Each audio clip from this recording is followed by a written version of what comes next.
මාධ්‍යවේදී හිතවතුනි එතකොට වෛද්‍ය විශ්වවිද්‍යාකාරී කමිටුව විදිහට මේ මාධ්‍ය සාකච්ඡාව ගන්න බලපාව ප්‍රධානතම කාරණාව බවට පත් වෙන්නේ. පහුගිය 18 වෙනිදාට අදාළව කොළඹදී අපේ උද්ඝෝෂණ ක්‍රියාමාර්ගයක් සංවිධානය කරා වෛද්‍ය විශ්වවිද්‍යාකාරී කමිටුව විදිහට. එතනදී අපිට ඉල්ලීම් 3ක් තිබ්බා. ඒ ඉල්ලීම් 3 තමයි වෛද්‍ය අධ්‍යාපනය සම්බන්ධව ජාතික ප්‍රතිපත්තියක් නිර්මාණය කළ යුතුයි. ඒ වගේම කොතලාවල හරහා මේ වන විට අලෙවිමින් පවතින වෛද්‍ය උපාධිය අලෙවීම වහා නවත්වාලිය යුතුයි. ඒ වගේම අපි ඉදිරිපත් කරපු ඊළඟ කාරණාව තමයි මේ වෙනකොට රනිල් වික්‍රමසිංහ ආණ්ඩුව යටතේ ගෙනල්ලා තියෙන රජයේ රෝහල් පෞද්ගලික වෛද්‍ය උපාධි ආයතන වලට ලබා දෙන කැබිනට් තීරණ වහා හකුලා ගත යුතුයි කියන ප්‍රධාන සරණ පාඩ තුනත් එක්ක තමයි අපි උද්ඝෝෂණ ක්‍රියාමාර්ගය සංවිධානය කරේ. මේ උද්ඝෝෂණ ක්‍රියාමාර්ගය නෙළුම් පොකුණ ආශ්‍රයයෙන් අපි ආරම්භ කරලා අග්‍රාමාත්‍ය ලේකම් කාර්යාලය දක්වා ගමන් කරා. ඒ ගමන් කරපු අවස්ථාවේදී අපිට කිව්ව කාරණාව තමයි මේ වෙලාවේ සාකච්ඡාවක් ලබා දීමේ හැකියාවක් නැහැ. සාකච්ඡාවක් ලබා දෙන්න මේ වෙලාවේදී අග්‍රාමාත්‍ය ලේකම් කාර්යාලය නිලධාරීන් නැහැ කියන කාරණාව. එතනදී පොලිසිය සහ අපි අතර ඇතිවෙච්ච උණුසුම් තත්ත්ව ප්‍රමාණයක් එක්ක යම්කිසි කාල සීමාවක් ගත වීමෙන් අනතුරුව අග්‍රාමාත්‍යරය සම්බන්ධලා කිව්ව කාරණාව තමයි සාකච්ඡාවක් ලබා දීම සිද්ධ කරන්නම්. ඒ සාකච්ඡාව 21 වෙනිදා අදාළව ලබා දීම සිද්ධ කරන්නම් කියන කාරණාව. එතනදී අපි කිව්ව කාරණාව තමයි මේ සාකච්ඡාව අපිට අග්‍රාමාත්‍යවරයත් එක්ක විතරක් නෙවෙයි මේකට සම්බන්ධ අනිකුත් පාර්ශ්ව වෙන ආරක්ෂක අමාත්‍යාංශය, ඒ වගේම සෞඛ්‍ය අමාත්‍යාංශය සහ එතනින් එහා පැත්තට ගිහිල්ලා අධ්‍යාපන අමාත්‍යාංශය කියන අමාත්‍යාංශ තුනම ඒකාබද්ධ කරගත සාකච්ඡාවක් අපිට අවශ්‍ය වෙන කාරණාව. එතනදී අග්‍රාමාත්‍ය කාර්යාලය අපිට දැනුම් දීපු කාරණාව තමයි 21 වෙනිදාට අදාළ වෙන සාකච්ඡාවක් පවත්වන්න බෑ. සාකච්ඡාවට පවත්වන්න හැකියාව තියෙන 27 වෙනිදාට අදාළව 27 වෙනිදාට අදාළ පවතින සාකච්ඡාවේදී මේ කියන විදිහ අමාත්‍යාංශ තුනම සම්බන්ධ කරලා සාකච්ඡාව පවත්වන්නම් කියන කාරණාව තමයි දැනුවත් කරේ. ඒකත් එක්ක 27 වෙනිදාට අදාළ එනම් ඊයේ දවසේදී ඒ සාකච්ඡාව අරලියගහ මන්දිරයේදී පැවැත්වුණා. ඒතර මේ සාකච්ඡාව ඇතුළේදී අපි කතා කරන්න බලාපොරොත්තු වෙච්ච ප්‍රධානතම කාරණා තුන තමයි අපි සරණ පාර විදිහට අරන් ගියේ. ඒ තමයි වෛද්‍ය අධ්‍යාපනය සඳහා ජාතික ප්‍රතිපත්තියක් නිර්මාණය කිරීමේ වැදගත්කම. ඒ වගේම මේ වෙද්දි කොතලාවල හරහා රුපියල් ලක්ෂ 175ක මුදලකට අලෙවිමින් පවතින වෛද්‍ය උපාධිය වහා අලෙවිම නවත්වාලිය යුතුයි කියන කාරණාවත් ඒකට අදාළ කරන වැඩපිළිවෙලත් අපි ඉදිරිපත් කිරීම සිද්ධ කරා. ඒ වගේම අපි කිව්ව කාරණාව තමයි රනිල් වික්‍රමසිංහ ආණ්ඩුව යටතේ ගෙනාවු කැබිනට් පත්‍රිකාව වෙච්ච පෞද්ගලික වෛද්‍ය විද්‍යාලවලට රජයේ රෝහල් ලබා දෙන ඒ කැබිනට් පත්‍රිකාව හකුල ගන්න අවශ්‍ය කරන වැඩ කටයුතු මේ ආණ්ඩුව විසින් සකස් කරන්න ඕන කියන කාරණාව. ඒතර මේ ප්‍රශ්න සම්බන්ධව වුන් දක්ව ප්‍රත්‍යාර පිළිබඳව තව සාකච්ඡා කරන්න අධ්‍යයනයට අදාළ මේ මාධ්‍ය සාකච්ඡාවක් ඇඳෙව්වේ. අපි ඉදිරිපත් කරපු කාරණාවලදී ජාතික ප්‍රතිපත්තියක් ඇයි වෛද්‍ය අධ්‍යාපනයට කියන කාරණාව අපි බරපතලව ඉදිරිපත් කරපු කාරණාව. එතන අපි මතු කරපු කාරණාව තමයි මේ වෙනකොට 2018 වසර කණ්ඩායම 2018 උසස් පෙළ වසර කණ්ඩායම තමන්ගේ MBBS උපාධිය සම්පූර්ණ කරලා එතකොට මේ වෙනකොට තවමත් සීමා වාසික පුහුණුවක් නැතුව වසරකට ආසන්න කාලයක් ලබන නොවැම්බර් වන විට ගත කරලා අවසන් වෙනවා සීමා වාසික පුහුණුව නොලබන MBBS උපාධිධාරීන් විදිහට. එතකොට මේ තත්ත්වය 2019ට එනකොට 2020ට එනකොට සහ 2023ට මේ විදිහට වැඩි වෙනකොට මේ කාලය අවුරුද්දකට වඩා වැඩි කාලයකින් වැඩි වෙනවා. ආසන්න වශයෙන් ගත්තොත් එම 2023 උසස් පෙළ වසර කණ්ඩායම සම්බන්ධව කතා කරද්දී ඔවුන්ට උපාධිය සම්පූර්ණ කරලා වසර දෙකක කාලයක් සීමා වාසික පුහුණුව නොලබා සිටින්නට සිද්ධ වෙනවා. ඒතර මේක අපි දකිනවා වෛද්‍ය අධ්‍යාපනය සම්බන්ධව ඉදිරියේදී මතුවෙන්න තියෙන බරපතල ගැටලුවක් විදිහට. ඒතර මේ ගැටලුවට අදාළ කරන විසඳුම් ප්‍රමාණය ලැබිය යුතුයි කියන කාරණාවත් එක්ක තමයි අපි මේ සාකච්ඡාව ගත්තේ. එතන අපි ඉදිරිපත් කරපු කාරණුත් එක්ක සෞඛ්‍ය අමාත්‍යාංශයෙන් එවලා තිබ්බ නිලධාරීන් ප්‍රමාණයකට දක්වා ප්‍රතිචාරය බවට පත් වුණේ මේ තියෙන ගැටලු ප්‍රමාණය පිළිබඳව උන් දැනුවත්. නමුත් ඒ දැනුවත් වෙච්ච ගැටලු ප්‍රමාණයට අදාළ විසඳුම් ප්‍රමාණයක් හදන්න උන් තාම සමත් වෙලා නැහැ කියන කාරණාව. නමුත් අපි එතනින් මතු කරපු කාරණාව තමයි දිගින් දිගටම මේ විදිහට සීමා වාසික පුහුණුවට යන්න බලාපොරොත්තුවෙන් ඉන්න MBBS උපාධිධාරීන්ට කිසිදු ආකාරයක වෘත්තීයමය කාර්යයක නොයලි අවුරුදු දෙකක් අතර කාලයක් ඉන්න සිද්ධ වෙනවා නම් ඒක මේ රටේ බදු ගෙවපු ජනතාවට බදු ගෙවලා MBBS උපාධිධාරීන් බිහි කරපු ජනතාවට කරන බරපතල අසාධාරණයක්. ඒ නිසා මේකට අදාළ කරන වැඩපිළිවෙල සකස් කරගත යුතුයි කියන කාරණාව. එතනදී ඔවුන් ඉදිරිපත් කරපු කාරණාව තමයි මේකට අදාළව ඔවුන් කරන්න බලාපොරොත්තු වෙනවා. ඒ තමයි මේ වෙද්දී පවතින සීමා වාසික පුහුණුව ලබා දිය හැකි රෝහල් තවදුරටත් වැඩි දියුණු කරන්නට එහෙම නැත්නම් තව රෝහල් නිර්මාණය කරලා ඒ නිර්මාණය කරන රෝහල් වල සීමා වාසික පුහුණුව ලබා දෙමින් සීමා වාසික පුහුණුව ලබා දිය හැකි රෝහල් සංඛ්‍යාව සංඛ්‍යාත්මකව ඉහළ නංවන්නට අවශ්‍ය කරන කටයුතු ප්‍රමාණය සූදානම් කරනවා කියන කාරණාව දැනුවත් කිරීම සිද්ධ කරනවා. ඒ වගේම ඔවුන් කියව කාරණාව තමයි මේකේදී ඔවුන්ට බරපතල අභියෝග දෙකකට මුහුණ දෙන්න සිද්ධ වෙන එකක් තමයි විශේෂඥ වෛද්‍යවරුන්ගේ හිඟයක් තියෙනවා. ඒ වගේම අනිත් පැත්තෙන් ගත්තට පස්සේ සීමා වාසික පුහුණුව ලබන වෛද්‍යවරුන්ට අදාළව පැහැදිලිවම ඇකමඩේෂන් එහෙම නැත්නම් නේමාසියාගාර පහසුකම් ලබා දීමේ ගැටලු ප්‍රමාණයක් තියෙනවා. එතකොට මෙන්න මේ කියන ගැටලු ප්‍රමාණයට අදාළ කරන උත්තර ටික ලැබුණොත් ඔවුන්ට මේ සීමා වාසික ගැටලුවට අදාළ විසඳුම් ප්‍රමාණය ලබා දෙන්න පුළුවන් කියන කාරණාව කිව්වා. එතකොට වෛද්‍ය විශ්වවිද්‍යාලකාරී කමිටුවේ අපි මතු කරපු කාරණාව තමයි පැහැදිලිවම මේ විදිහේ නේවාසික පහසුකම් වල ප්‍රශ්නයක් තියෙනවා නම් ඒ වගේම විශේෂඥ වෛද්‍යවරුන්ගේ ප්‍රශ්නයක් තියෙනවා නම් ඒකට අදාළ කරන පිළිතුරු ප්‍රමාණය ආණ්ඩුව විදියට හොයන්න ඕනි. ඒ හොයද්දී බැච් දෙකක් එකවර අරගෙන සීමාවාසික පුහුණුව ලබා දෙන තැනකදී ඒ යන ගැටලු ප්‍රමාණය පිළිබඳ විස්තරාත්මකව සොයා බලන්න, ඒ වගේම එහෙම වසර කණ්ඩායම් දෙකක් එකට දාලා සීමාවාසික පුහුණුවට යනවනම් ඒ යෑම ඇතුලේ සීමාවාසික පුහුණුවේ ගුණාත්මක භාවය කොයි විදිහට නඩත්තු කරන්න කියන කාරණාව පිළිබඳව සාකච්ඡා කරන්න, ඒ වගේම මේ සීමාවාසික පුහුණුව හැකියක්මනින් ලබා දීම සඳහා ගත හැකි ක්‍රියාමාර්ග මොනවද කියන කාරණාව පිළිබඳව සාකච්ඡා කරන්න,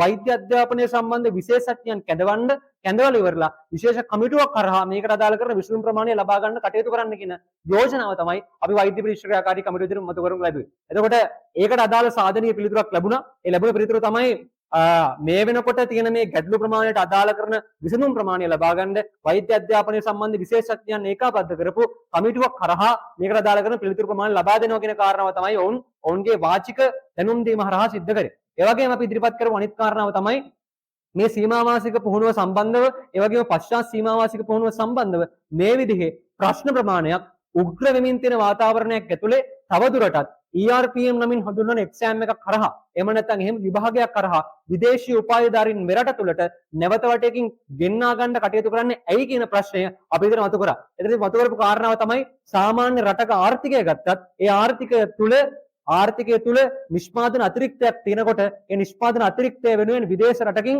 නැවත වටයකින් අපනයනය සිද්ධ කරන්නේ නැති වාතාවරණයක් ඇතුලේ, ඒ වගේ සරල ආර්ථික මූලධර්මයක් ඇතුලේ මේ රට තුල අවශ්‍ය වෛද්‍යවරු ප්‍රමාණය ඉදිරි වසර 2-3ක කාල සීමාව තුළ නිර්මාණය වෙනවා කියන කාරණාව පෙනී තිබියදී තවදුරටත් විදේශ රටවල් වලින් ඇයි විදේශීය වෛද්‍ය ශිෂ්‍යයන් මෙරටට වෛද්‍යවරුන් විතර ගෙන්වාලීමට අදාළ කරන පහසුකම් ප්‍රමාණය ලබා දෙන්නේ කියන බරපතල ප්‍රශ්නය අපි මතු කරා. එතකොට මේ ආණ්ඩුව සහ මේකට අදාළ කරන සෞඛ්‍ය අමාත්‍යාංශය සහ අධ්‍යාපන අමාත්‍යාංශයේ පිරිස් මේකට නිරුත්තර වෙච්ච ස්වභාවයක් තමයි අපිට දැනගන්න ලැබුණේ. ඒ නිසා මේ කියන කාරණාවේදී එහෙම නැත්නම් මේ ERPM කියන කාරණාව ඇතුළතදී ඔවුන්ගේ පැත්තෙන් අපිට ලැබුණු විසඳුම් කිසි ආකාරයකින් සාධනීය විදිහට අපි දකින්නේ නැහැ. ඒ වගේම අපි ඉස්මතු කරපු ඊළඟ කාරණාව තමයි වෛද්‍ය අධ්‍යාපනයේ ජාතික ප්‍රතිපත්තියක් තෑදීමේ නිශ්චිත අවශ්‍යතාවයක් තියෙනවා. මොකද හේතුව විගණකාධිපති වාර්තාව ගිය අවුරුද්දේ ඔක්තෝබර් මාසෙට අදාළව ආවා. ඒ ආපු විගණකාධිපති වාර්තාව විතර කියන පැහැදිලි කාරණාවක් තමයි ඊළඟ වසර 2-3ක කාලය ඇතුළත මෙරටට අවශ්‍ය කරන වෛද්‍යවරු ප්‍රමාණය රජයේ විශ්වවිද්‍යාල නැත්නම් රජයේ වෛද්‍ය පීඨවල නිර්මාණය වෙලා අවසන් වෙනවා.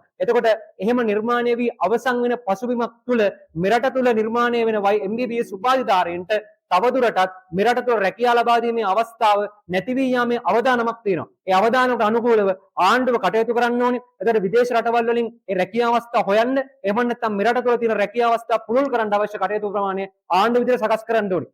මෙන්න මේ ඍජු ප්‍රශ්නය අපි මේ ආණ්ඩුවේ පාර්ශව වලින් සහ මේ එළදරින් එහුවට පස්සේ උන්ට මේකට ලබා දෙන්න උත්තර ප්‍රමාණයක් තිබ්බේ නැහැ. එතකොට අපි දැක්ක කාරණාව තමයි ප්‍රශ්න මේ විදිහට පෙන්වලා දෙමින් තිබියදී, ප්‍රශ්න මේ විදිහට පෙනිපෙනී තිබියදී මේ පෙනිපෙනී තියෙන ප්‍රශ්න වලට මේවලට එක් විසඳුම් හොයන්න මොවුන්ගේ කිසිම ආකාරයක සූදානමක් නැති ස්වභාවය තමයි අපි ඊයේ සාකච්ඡාව හරහා දැක්කේ. ඒ වගේම වෛද්‍ය අධ්‍යාපනයේ ජාතික ප්‍රතිපත්තියක් ඇයි කියන කාරණාව ඇතුළේදී අපි ඉස්මතු කරපු කාරණාව තමයි මේ වෙනකොට වෛද්‍ය අධ්‍යාපනය සම්බන්ධව පැහැදිලි සහ බරපතල පෞද්ගලීකරණ පීඩනයක් තියෙනවා. ඒ පෞද්ගලීකරණ පීඩනයත් එක්ක කාලෙන් කාලයට එක කාලයකදී උතුරු කොළඹ, තවත් කාලයකදී සයිටම්, තවත් කාලයකදී ලයිසියම්, තවත් කාලයකදී NSBM, ගේට්වේ මේ විදිහට ආයතන වලින් මේ පෞද්ගලීකරණය කිරීමට අවශ්‍ය කරන තිඹුරුපත් ප්‍රමාණය සදමින් තමයි ඉන්නේ. එතකොට අපි ආණ්ඩුව කරපු යෝජනාව තමයි මේ පෞද්ගලීකරණ පීඩනය වෛද්‍ය අධ්‍යාපනයට අදාළව තියෙන මේ කාරණාව සහ සමස්ත අධ්‍යාපනයට අදාළව තියෙන මේ පෞද්ගලිකකරණ පීඩනය නැති කරන්න අවශ්‍ය කරන ප්‍රතිපත්තියක් නිර්මාණය වීමත් මේ ප්‍රතිපත්තිය ඇතුළේ සිද්ධ වෙන්න ඕනි කියන කාරණාව.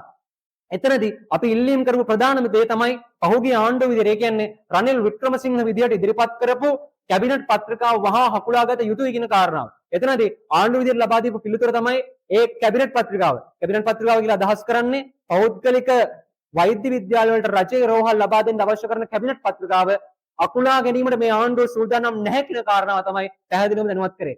නමුත් ඔවුන් කිව්ව කාරණාව තමයි ඒ තියෙන කැබිනට් පත්‍රිකාව ක්‍රියාත්මක කරන්නේ නැහැ කියන කාරණාව. එතනදී අපිට මත වෙනවා පැහැදිලි ගැටලුවක්. මොකද හේතුව මොවුන් මේක ක්‍රියාත්මක කරන්නේ නැහැ කියන කාරණාව වාචිකව මේ විදිහට ප්‍රකාශ කරනවා. නමුත් ඉදිරියේදී පත් වෙන ඕනෑම ආණ්ඩුවකට මෙහෙම කැබිනට් ප්‍රතිපත්තියක් නැත්නම් කැබිනට් ප්‍රකාශනයක් පැවතීම තුළ තවදුරටත් වෛද්‍ය අධ්‍යාපනයට අදාළ පෞද්ගලිකරණ පීඩනය එල්ල කරන්න නිශ්චිත අවස්ථාව තමයි මේ ආණ්ඩුව හදලා දීලා තියෙන්නේ. එතකොට අධ්‍යාපනය සම්බන්ධව විදහාස් අධ්‍යාපනයට අත්තර දෙනවා කියලා අපු ආණ්ඩුවට හැකියාවක් නැහැ. කොන්ද වලින් තියාගෙන තීරණයක් ගන්න. මෙන්න මේ කියන කැබිනට් පත්‍රිකාව හකුලා ගන්න අදාළ කරන. ඕන් මෙතනදී කියන කාරණාව තමයි කැබිනට් පත්‍රිකාව ඔහේ තිබිද්දෙන් ඒ තියෙන කැබිනට් පත්‍රිකාව ඇතුලේ අපි ක්‍රියාත්මක නොකරමු. ක්‍රියාත්මක නොකර ඉන්න කාරණාව ඇතුලේ පෞද්ගලික වෛද්‍ය විද්‍යාල ආරම්භ කරන්න අපි අවස්ථාව ලබා දෙන්නේ නැහැ කියන කාරණාව තමයි ඕන් ප්‍රකාශ කරන්නේ. නමුත් මෙන්න මේ වගේ පිළිතුරු හරහා අපිට කිසි ආකාරයක සාධනීය සහ නිශ්චිත ආකාරයක කියන්නේ ප්‍රගතිශීලී උත්තරයක් බලාපොරොත්තු වෙන්න හැකියාවක් ලැබුණේ නැහැ. ඒ වගේම අපි කතා කරපු ඊළඟ කාරණාව තමයි මේ කොතලාවල ඇතුලේ වසර ගණනාවක් පුරාවටම සිද්ධ වෙන උපාධි මගඩිය. එහෙම නැත්නම් ජාවාරම සම්බන්ධව. එතන මතු කරපු කාරණාව තමයි ශ්‍රීමත් ජෝන් කොතලාවල මේ කොතලාවල හරහා උපාධි පිරිනැමීම ආරම්භ කළේම ත්‍රිවිධ හමුදාවට අවශ්‍ය කරන වෘත්තික ප්‍රමාණය නිර්මාණය කරන්න. නමුත් මේ කියන මූලික පදනම් ප්‍රමාණයත් එපිටට ගිහිල්ලා ඒ ත්‍රිවිධ හමුදාවට අවශ්‍ය කරන වෘත්තික ප්‍රමාණ නිර්මාණය කරනවා වෙනුවට මෙය උපාධි විකුණන ආයතනයක් බවට පත් කරලා ඉවරයි. මේක කරේ ගිය ආණ්ඩුවලින්. නමුත් මේ ආණ්ඩුවලුත් මේ කාරණාව මේ විදිහටම පවත්වාගෙන යන තත්ත්වයක් තමයි පේන්න තියෙන්නේ. එතකොට අපි මේ ප්‍රශ්නේ මතු කරද්දී උන් කරපු කාරණාව තමයි කොතලාවලට අදාළ කරන කොතලාවල උපකුලපතිවරයා, ඒ වගේම කොතලාවල වෛද්‍ය පීඨයේ පීඨාධිපතිවරයා ඇතුළු නිලධාරීන් ප්‍රමාණයක් මේ සාකච්ඡාවට සම්බන්ධ කරගෙන තිබ්බා. ඒ සාකච්ඡාවට සම්බන්ධ කරගත්ත නිලධාරීන් කියව කාරණාව තමයි තවදුරටත් වෛද්‍ය අධ්‍යාපනයේ කොතලාවල හරහා ලක්ෂ 175කට විකුණන්නේ කොහොමද කියන කාරණාව සාධාරණීකරණය කරන්න තමයි මේ සාකච්ඡාවට අදාළ නිලධාරීන් ප්‍රමාණය සම්බන්ධ කරගෙන හිටියේ. එතකොට ඔවුන් කියව කාරණාව තමයි ලක්ෂ 150 ඉඳන් ලක්ෂ 175කට මේ උපාධියේ මිල වැඩි කරන්න ලස්සන හේතුවක් වුන් කියනවා. මොකද්ද වුන් කියන්නේ? ඒ තමයි UGC එක හරහා විදේශීය ශිෂ්‍යයන්ගෙන් අය කරන මුදල් ප්‍රමාණය ඩොලර් 15000ක් කරපු නිසා අපිටත් ගණන් වැඩි කරන්න සිද්ධ වෙනවලු. ඒ නිසාලු රනිල් වික්‍රමසිංහ ලක්ෂ 150ට දීපු උපාධිය අනුර කුමාර දිසානාගේ ලක්ෂ 175ට දෙන්න තීරණය කරේ. ඒතර ඔන්න ඔයගේ බයිල කතා තමයි මේ ආණ්ඩුව දිගින් දිගටම පහුගිය කාලෙත් කිව්වේ. ඒ වගේම ඊයේ සාකච්ඡාවට අදාළවත් ඒ වගේ කතාවක්ම තමයි කිව්වේ. ඒතර අපිට ප්‍රශ්නයක් තියෙනවා. මේ ආණ්ඩුව ආවේ අධ්‍යාපනය කියන්නේ අයිතියක්, විදාස් අධ්‍යාපන අයිතිය සුරක්ෂිත කරන්න ඕනේ කියන කාරණාවත් එක්ක. ඒ වගේම අපිට මතකයි මේ රටේ අග්‍රාමාත්‍යවරිය කොළඹ කොටුවේ උද්ඝෝෂණ කරනවා අධ්‍යාපනයට 6%ක් වෙන් කරන්න. ඒ වගේම විදාස් අධ්‍යාපන අයිතිය ආරක්ෂා කරන්න. කොතලාවල හරහා අධ්‍යාපනය මිලිටරීකරණය කරපු නැත්නම් පෞද්ගලීකරණය කරපු පනත් අකුල ගන්න කියලා උද්ඝෝෂණය කරපු අග්‍රාමාත්‍යවරියම ඊයේ සාකච්ඡාවේදී කියනවා මේ 175කට විකුණන එක ඇරෙන්න අපිට මේ වෙලාවේදී මේ රටේ තියෙන ආර්ථිකයත් එක්ක මේකට ගන්න පුළුවන් වෙනත් ප්‍රායෝගික විසඳුමක් නැහැ කියන කාරණාව. අපිට කියන්න තියෙන මේ ආණ්ඩුවට ලැජ්ජයි. මොකද හේතුව කිව්ව එකක් කරන්නේ තව එකක් කියන කාරණාව. මේ කොතලාවල ප්‍රශ්න අරන් මේ ආණ්ඩුව නැවත නැවතින් ඔප්පු කරමින් පෙන්නමින් ඉන්න කාරණාවක් තමයි පේන්න තියෙන්නේ. ඊට පස්සේ අපි ආපු කාරණාව තමයි ජාතික ජනබලවේග ආණ්ඩුව යටතේ ඔවුන්ට තියෙන පැහැදිලි ප්‍රතිපත්තිය මොකක්ද? මෙන්න මේ කියන කොතලාවල හරහා ලක්ෂ 175කට උපාධිය විකිණීම නවත්තන්න අවශ්‍ය කරන වැඩපිළිවෙල ඔවුන් ගාව තියෙන කොයි විදිහටද? ඔවුන් ගාව තියෙන වැඩපිළිවෙල මොකක්ද කියන කාරණාව ප්‍රශ්න කරා. එතනදී ඔවුන් කිව්ව කාරණාව තමයි මේකට අදාළව මේ වෙද්දි කිසිදු ආකාරයක වැඩපිළිවෙලක් නැහැ කියන කාරණාව. ඒ වගේම ඉදිරියේදී ඔවුන් කරන්න බලාපොරොත්තු වෙන්නේ මේ තුලට ශිෂ්‍යත්ව හරහා ඇතුළු කරගන්න ශිෂ්‍ය ප්‍රමාණය කඩිනමින් වැඩි කරන්නට අවශ්‍ය කරන වැඩපිළිවෙල සකස් කරන එක විතරයි. එහෙම නැතුව මේක හරහා උපාධිය විකිණීම නවත්වන්න කොයිම වෙලාවකවත් උත්සාහ කරන්නේ නැහැ කියන කාරණාව තමයි ඔවුන් කිව්වේ. ඒ වගේම අපි කියද්දි මේක ඇතුලේ මිලිටරීකරණයක් වෙනවා කියලා ඔවුන් කිව්වේ මේක ඇතුලේ අවි ආයුධ දීලා වෙපන්ස් දීලා ඒ අධ්‍යාපනය අපි ලබා දෙන්නේ මිලිටරීකරණය කරන්නේ නැහැ කියලා. මහත්තයෝ අපි මිලිටරීකරණය කියලා කිව්වේ කොයිම වෙලාවකවත් වෙපන්ස් දීලා කරන අධ්‍යාපන ක්‍රමයකට නෙවෙයි. ශිෂ්‍යයන්ට අදාළ කරන ශිෂ්‍ය නිදහස රැකෙන ඒ වගේම යුද්ධමය අතපැවීම් ඒ ශිෂ්‍යයන්ගේ අධ්‍යාපන කටයුතු වලට නොලැබෙන විදිහේ අධ්‍යාපන ක්‍රමයක් ලැබීමේ අයිතිය මේ රටේ ජනතාවට මේ රටේ දරුවන්ට තියෙනවා. ඒ අයිතිය සුරක්ෂිත කරන්න කොතලාවල තුලත් ඒක විදිහට සුරක්ෂිත වෙන්න ඕනි. පේරාදෙනියත් ඒක විදිහට සුරක්ෂිත වෙන්න ඕනි. කොළඹත් එහෙමයි, කැලණියත් එහෙමයි. ඒ අයිතිය සුරක්ෂිත කරන්න කියන කාරණාවයි කිව්වේ. එහෙම නැතුව වැල්බයිලා කියන කාරණාව නෙමෙයි අපි කතා කරන්නේ. ඒ වගේම මේක ඇතුලේ අධ්‍යාපනයේ පෞද්ගලීකරණය වෙනව නේද? එහෙම නැත්නම් මුදලට විකිනව නේද කියන කාරණාව ඉදිරිපත් කරද්දී මෙයාට අග්‍රාමාත්‍යතුමේ මොකද්ද කියන්නේ? මේකත් රාජ්‍ය ආයතනයක් නේ. රාජ්‍ය ආයතනයක් ඇතුලේ අපි කොහොමද පෞද්ගලීකරණයක් කරන්න බෑනේ. ඒ නිසා මේක පෞද්ගලීකරණයක් නෙවෙයි කියන කාරණාව තමයි එතුම විදිහට මතු කරන්නේ. ඒත් අපිට ලැජ්ජයි මේ කියන කතන්දර ප්‍රමාණය පිළිබඳව. ඔව් රාජ්‍ය ආයතනයක් ඇතුලේ එසේ මෙසේ ගාණක් නෙවෙයි. රුපියල් ලක්ෂ 175ක ගාණකට මේ රටේ වෛද්‍ය උපාධිය අලෙවිමින් විකුණමින් තිනවා. මේ රටේ ජනතාවට මේක දරා ගන්න බැරි මිලකට මේ විදිහ අධ්‍යාපනය විකිණන එක එහෙම නැත්නම් තමන්ගේ දරුවා හෙට කරන්නේ මොන උපාධියද කියන කාරණාව තමන්ගේ අම්මගේ තාත්තගේ අතේ සාක්කුවේ තියෙන සල්ලි ගාණෙන් තීරණය වෙන අධ්‍යාපන ක්‍රමයක් නිර්මාණය කරන්න තමයි ජාතික ජනබලවේග ආණ්ඩුවක් මේ යන්නේ. රනිල් වික්‍රමසිංහ මහින්ද රාජපක්ෂගේ පාරම තමයි මේ යන්නේ කියන කාරණාව අපි මේ රටේ ජනතාව අවධාරණය කරන්න කැමතියි. ඒ වගේම අපි මේ රටේ ජනතාවගෙන් අහන්න කැමතියි. රුපියල් ලක්ෂ 175ක් දීලා ඉවරලා තමන්ගේ දරුවව කොතලාවලට යවන්න පුළුවන් තරමේ ආර්ථිකයක් තියෙන ජනතාව ප්‍රතිශතාත්මකව කොච්චරද මේ රටේ ඉන්නේ කියන කාරණාව. ඒ හින්දා අපි නැවත අවශ්‍යකින් අවධාරණය කරන්න කැමතියි. මේ NPP ආණ්ඩුවත් ඉදිරිපත් කරන්නේ මේක පන්තියකට කඩේ යන්න ඕනි කරන අධ්‍යාපන වැඩපිළිවෙලක් ඉදිරිපත් කරන කාරණාව නෙවෙයි කියන කාරණාව අපමතු කරන්න කැමතියි. ඒ වගේම මේ සාකච්ඡාව ඇතුළත අපි යම්කිසි සාධනීය කාරණා ප්‍රමාණයකුත් දැක්කා. ඒ තමයි අපි වයඹ විශ්වවිද්‍යාලයට අදාළව අපි ඉදිරිපත් කරා ප්‍රශ්න ප්‍රමාණයක්. ඒ තමයි වයඹ විශ්වවිද්‍යාලයට අදාළව ඉදිරියමින් තියෙන නැත්නම් ඉදිකරන්න නියමිතව තිබ්බ නේවාසිකාර කටයුතු පාසුකම් සහ ඒ කටයුතු වැඩි දියුණු කිරීම සම්පූර්ණයෙන් එනහිටලා තියෙනවා. මේ කාරණා මත කර එතනදී ආපු තීරණය තමයි වයඹ විශ්වවිද්‍යාලයට අදාළ කරන නේවාසිකාර ගොඩනැගිල්ල අදාළ හදන්න අවශ්‍ය කරන ඉඩම වහා පවරා ගැනීමට අදාළ කරන වැඩපිළිවෙල හදන්න ඔවුන් එකගුණා. ඒ වගේම ඒ ඉඩම පවරා ගන්න අතරතුරේදී ඒක ඉදිරි කිරීම කටයුතු ආරම්භ කරන්නත් ඔවුන් එකඟතාවය පළ කරා. ඒ වගේම මොරටු විශ්වවිද්‍යාලයට අදාළව මේ වෙද්දී අපි දන්නවා ශිෂ්‍යෝ 400කට ආසන්න ප්‍රමාණයක් කළුතර රෝහල ආශ්‍රිතව ඉගෙන ගනිමින් ඉන්නවා. ඔවුන් ඉගෙන ගන්නේ පෞද්ගලික නේවාසිකාර පහසුකම් යටතේ. එතකොට ඔවුන්ට ඒ සඳහා බරපතල විදියට නැත්නම් ආර්ථික පීඩනයක වුන් ඉන්නවා. මේ කාරණා පතු කරාට පස්සේ වුන් ආපු විසඳුම තමයි ඒ ශිෂ්‍යයන්ගේ යම්කිසි ප්‍රමාණයකට අදාළවවත් తాවකාලික නේවාසිකාර පහසුකම් ලබා දෙන්න අවශ්‍ය කරන විදිහට ටෙන්ඩර් කැඳවීමක් සිදු කරලා ඔවුන්ට අදාළ කරන නේවාසිකාර පහසුකම් ලබා දෙන්න කටයුතු කරනවා කියන කාරණා. එතකොට මේ විදිහට දැනට වෛද්‍ය පිළිවෙල තියෙන ගැටලු ප්‍රමාණයක් අපි ඉස්මතු කරා. ඒ වගේම දැනට වෛද්‍ය පිළිවෙල වල තියෙන යටිතල පහසුකම් සම්බන්ධ ගැටලු, ඒ වගේම මහාචාර්ය එක්ක සම්බන්ධ ගැටලු, ඒ වගේම ආචාර්ය හිඟේ සම්බන්ධ ගැටලු, ඒ වගේම මේ විදිහට නිර්වාසිකාර සම්බන්ධ තියෙන ගැටලු අපි ඉදිරිපත් කරා. ඒ ගැටලු වලදී යම්කිසි සාධනීය විසඳුම් ප්‍රමාණයක් ලබා දෙනවා කියන කාරණාව ඔවුන් පොරොන්දු වුණා. නමුත් අපි කටවචන වලින් විශ්වාසය තියන්න කැමති නැහැ. මොකද හේතුව පහුගිය ඉතිහාසය පුරාවට මේ ආණ්ඩුව කරේ එකක් සහ කිව්ව එකක් සහ කරේ තව එකක්. ඒ නිසා අපිට මේ ආණ්ඩුවට කියන්න තියෙන කාරණාව තමයි ආණ්ඩුව කියපු දේවල් ඒ විදිහටම පිළිගන්න විදිහේ ගොනෙක් අපි ගාව හිටියේ නැහැ. කලින් ඉඳන්ම ඒ නිසා අපිට විකුණන්න එහෙම ගොනෙක් නැහැ. එතකොට පැහැදිලිවම ආණ්ඩුව කියපු දේවල් කරයිද කියන කාරණාව අපි බලාගෙන ඉන්නවා. එහෙම කරේ නැත්නම් අපි නැවත වටේකින් මතක් කරලා දෙනවා 2022 මොකද්ද ගෝඨාභය රාජපක්ෂට උනේ, ඒ වගේම රනිල් වික්‍රමසිංහට මොකක්ද උනේ කියන කාරණාවත්, ඒ වගේම මේ මාසෙම 18 වෙනිදාට අදාළ මොකක්ද සිද්ධ වුනේ කියන කාරණාව නැවත වටකින් මතක් කරගන්න. එතකොට මේ ප්‍රශ්න වලට උත්තර ටික ওই විදිහට හම්බ වෙන්නේ නැති වුණොත් අපි එන්නේ ওই විදිහට නෙවෙයි කියන කාරණාව මේ ආණ්ඩුව අවධාරණය කරන්න අපි කැමතියි. ඒ වගේම අවසානට අපි සාකච්ඡාවට ගත්ත කාරණාව තමයි පහුගිය දවසට අදාළව පහුගිය සතියට අදාළව UGC එක විදිහට නිකුත් කරලා තිබ්බා 2 ඇලයිරක් 2026 චක්‍රලේඛය.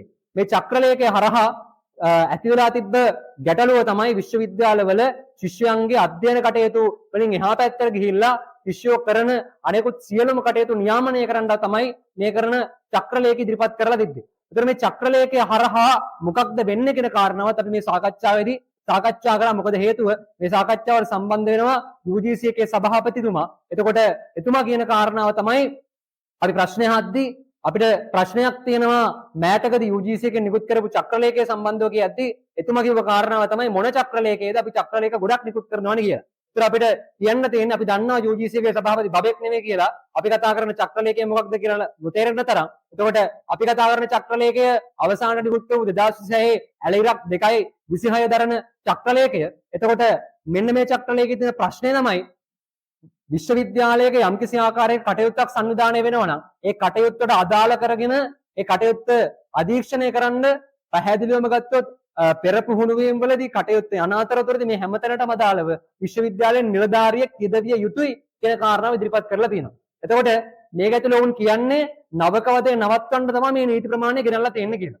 නමුත් මේක කියවා ගැනීම විශ්වවිද්‍යාලයෙන් විශ්වවිද්‍යාලයට උපකුලපතිවරයාගේ උපකුලපතිවරයාට වෙනස් වෙන තත්ත්වයක් තමයි අපි දැක්කේ. මොකද හේතුව මේ චක්‍රලේඛයේ ආපු ගමන් කැලණිය උපකුලපතිවරිය මොකද්ද කරේ? රෑ 10න් පස්සේ ආයෙ කැලණිය ඉන්න බෑ. මොකද්ද කිව්වේ? මංජුසාව ඇතුලේ රැඩ් කරනවා ළමයිව. ඒ නිසා තවදුරටත් කැලණිය විශ්වවිද්‍යාලයේ රෑ 10න් පස්සේ රැඳෙන්න බෑ කියන මැදිහත් කිරීම තමයි කරේ. ඊට පස්සේ ඒ කැලණිය. එතකොට තව විශ්වවිද්‍යාල උපකුලපතිවරු මේ කියවගෙන තිබෙන වෙනස් විදියකට. හැබැයි අපේ දෙන ගැටලුව තමයි මේකට විරුද්ධව ශිෂ්‍ය සංගමුත් ඒ වගේම ආචාර්යවරුන්ගේ වෘත්තීය සමිති සම්මේලනයත් බරපතලව හඬනගද්දී ආණ්ඩුව තවදුරටත් මේ චක්‍රලේඛයේ මේ විදිහටම තියන් ඉන්නවා. එතකොට මේක ඇතුලේ මේකට අදාළ කරන පාර්ශ්ව තමයි ශිෂ්‍යයෝ සහ ආචාර්ය මණ්ඩලය. ඒත් ආචාර්ය මණ්ඩලය සහ ශිෂ්‍යයෝ කියනවනම් මේ චක්‍රලේඛය සම්බන්ධව ගැටලු තියෙනවා කියලා. මේක නැවත වටේකින් විමර්ශනය කරන්න නැතුව නැත්නම් මේ චක්‍රලේඛය සම්බන්ධ නැවත වටේකින් අධ්‍යයනය කරලා ඉවරලා වෙනස් කරගන්න නැතුව මේ ආණ්ඩුව මොකක්ද කරන්න කියන කාරණාව අපි ආණ්ඩුවෙනොත් ඒ වගේම විශ්වවිද්‍යාල ප්‍රතිපාදන කොමිෂන් සභාවෙනොත් අහන්න කැමතියි.